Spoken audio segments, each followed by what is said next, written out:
Assalamualaikum. Saya sekarang berada dekat Pantai Teluk Sisik, Kuantan. So, kawasan ni yang saya panggil dia sebagai antara kawasan Kuantan kalau anda nak melihat sunset.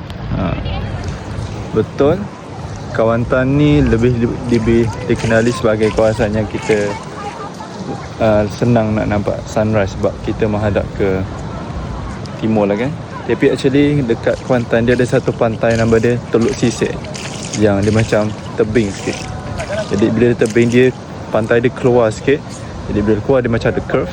Daripada curve tu, kalau kita tengok dekat peta, dia punya bahagian hujung sana tu menghadap barat. Jadi itu yang membuatkan dia boleh nampak sunset dengan view macam ni.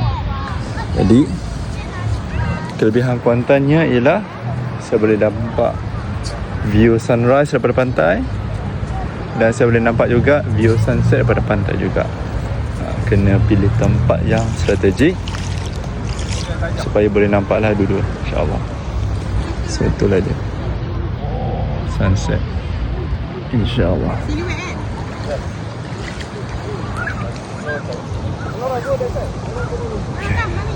Apa namanya?